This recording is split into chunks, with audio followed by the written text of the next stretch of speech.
नमस्कार दोस्तों, आप सभी के बीच 10 मिनट शो में आज व्यंजन संधि का पार्ट 2 होने वाला है।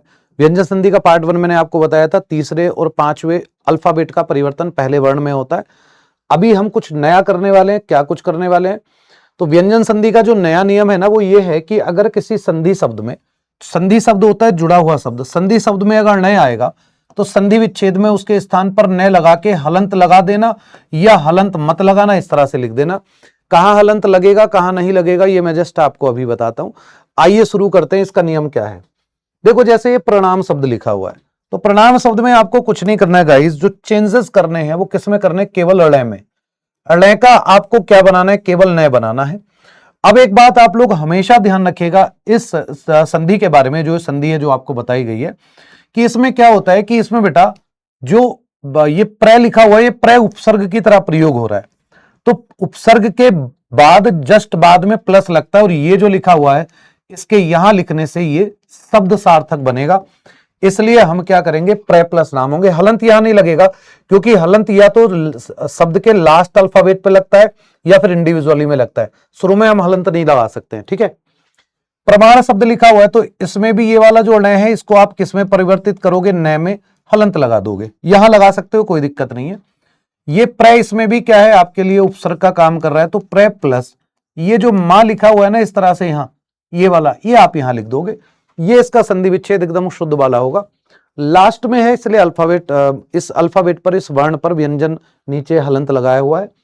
यहां पहले लिखा है तो पहले हम या बीच में कभी भी हलंत नहीं लगाते। ये एक नियम होता है हिंदी का, ठीक है। आगे चलते हैं। आगे कृष्ण शब्द आ रहा है, तो कुछ नहीं करना है गाइस। क्या करना है कि ये वाला जो न है ना, आपको बदलना है किसमें? न में। बस यही काम ध्यान रखना है, हलंत लगा देना है, यहां लगा देना है प्लस। ऐसे ही ऋण शब्द में ण लिखा हुआ है, इसमें भी आपको न में हलंत लगा देना है, यहां पहले प्लस लिख देना है। पहले ये री लिखा हुआ है तो री को एज इट इज लिख देंगे, कोई चेंजेस नहीं करेंगे। और ये कृष शब्द जैसे लिखा हुआ है ना, तो आप क्या करोगे कि इसमें नीचे की तरफ हलंत इस तरह से लगा के, ये आधा से तो आधा स ही रहेगा। ये कंसेप्ट इसका होता है। तो कहीं कहीं क्या होता है, इसमें हलंत नहीं लगता, वो बुक में टाइपिंग एरर भी हो सकता है, लेकिन नियम ये कहता है कि ये व्यंजन, ये संधि, व्यंजन संधि, ठीक है। व्यंजन का मेल व्यंजन से हो रहा है, पहले व्यंजन रखना बड़ा जरूरी होता है, ऐसा कहा जाता है।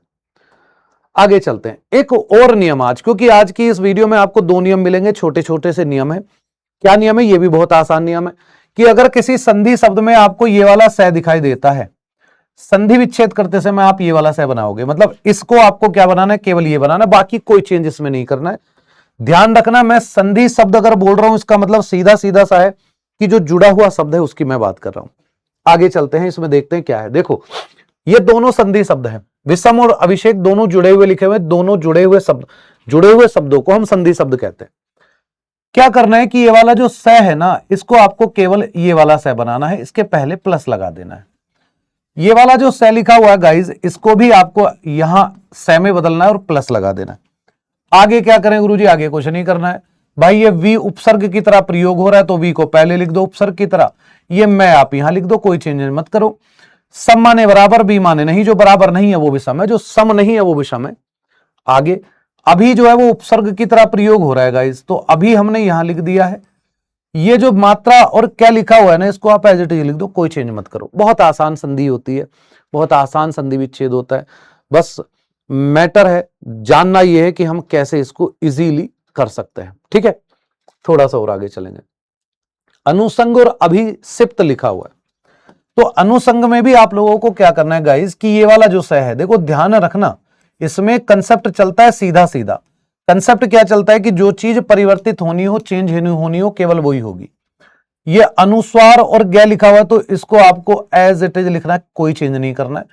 पहले क्या लिखा हुआ? अनु, और अनु जो प्रयोग हो रहा है वो उपसर्ग की तरह प्रयोग हो रहा है भाई मेरे, तो अनु प्लस संग will be the right answer, ठीक है। आगे चलते हैं। अभिषिक्त लिखा हुआ, तो ये वाला जो स है इसको भी आपको किस में बदलना है? इस स में बदलना है, उसके पहले आपको प्लस लगाना है। अब क्या करना है? ये वाली जो मात्रा है और क और त, तो इसको आपको एज इट इज इस तरह से लिख देना है, ठीक है। और पहले जो उपसर्ग अभी दिया गया है ना, तो भाई मेरे इसको इस तरह से आपको उपसर्ग की भांति प्रयोग कर देना। कोई चेंजेस, किसी तरह का कोई परिवर्तन किसी में नहीं करना है। गोटेड, कोई दिक्कत किसी को यहां तक किसी प्रकार की अगर आई हो तो दो प्रकार के रूल हैं आज। जैसे आपको एक मैंने अणय का नय में परिवर्तन कराया, इस वाले सय का इस वाले सय में परिवर्तन कराया। कलर मैं इसलिए यूज कर रहा हूं जिससे कि आपको आसानी रहे कि कौन सा अल्फाबेट किस में चेंज हुआ है। ठीक है, जैसे निषिद्ध लिखा हुआ है और निषिद्ध में भी कुछ नहीं करना, ये वाला सय आपको दिखाई दिया, इसकी जगह पर आप ये वाला सय बनाएंगे, कुछ नहीं करेंगे, प्लस लगाएंगे यहां। ऐसे ही इस वाली सय की जगह पर आप इस वाले सय को लिखेंगे। चेंजेस केवल इतना करना है। आगे क्या करना है, कुछ नहीं, ये पहले नी लिखा हुआ तो नी उपसर्ग की तरह प्रयोग हो रहा है तो इसको हम पहले लिख देंगे। ठीक है, ये जो है ना मात्रा, हम इसको एज इट इज प्रयोग कर देंगे, नी प्लस सिद्ध। सु उपसर्ग की तरह प्रयोग हो रहा है तो आप ऐसे लिख दोगे भाई मेरे, और मां जो है आप बाद में लिख दोगे। तो समा, जो मौसम सुहावना है वो सुसमा होता है। डन हो गया। कोई चेंजेस, किसी प्रकार की कोई दिक्कत किसी को मेरे ख्याल से नहीं आई होगी, है ना। चलिए आगे चलते हैं। अब जो है ना वो नेक्स्ट पार्ट जो होगा आपका व्यंजन संधि का तीसरा पार्ट होगा, और इसमें अनुस्वार को हम किसमें परिवर्तित करते हैं ये मैं आपको बताऊंगा, और बहुत ट्रिक के माध्यम से बताऊंगा कि शब्द है, संधि विच्छेद करना है, कैसे करना है। दैट्स इट, 1 मिनट का काम होगा और कुछ ज्यादा नहीं होगा। एक काम कर देना, आप लोग इस होमवर्क का आंसर कर देना कमेंट सेक्शन में, जो कि दिया गया कि विषम शब्द का संधि विच्छेद कौन सा होगा। सोच समझ के आप लोगों को आंसर करना है कमेंट सेक्शन में। ठीक है, चलिए ये पीडीएफ आपको इस वाले टेलीग्राम चैनल पर मिल जाती है गाइज। बहुत बहुत धन्यवाद सभी दोस्तों का। आज बहुत कम समय में हमने ये 2 नियम किए हैं। मैं आपको एक बात क्लियर कर देना चाहता हूं कि मेरा जो पढ़ाने का तरीका है वो संधि से संधि विच्छेद करने का है। संधि विच्छेद से शब्दों को, टूटे हुए शब्दों को जोड़ना बहुत आसान होता है, जुड़े हुए शब्द को तोड़ना बहुत मुश्किल होता है, क्योंकि ये पता नहीं होता है कि इसमें नियम कौन सा लगा हुआ है। वही पहचान हमको करनी है। अगले ऐसे ही 10 मिनट शो में बहुत बढ़िया ट्रिक्स के माध्यम से आपको अगली आने वाली जो भी वीडियोस होंगी, ठीक है, ध्यान रखना कि अगला जो नियम होने वाला है वो अनुस्वार संबंधी नियम है, जो कि व्यंजन संधि में सबसे ज्यादा पूछा जाता है। आगे 2 नियम और होंगे, हो सकता है एक ही वीडियो में आपको दोनों नियम देखने के लिए मिल जाए।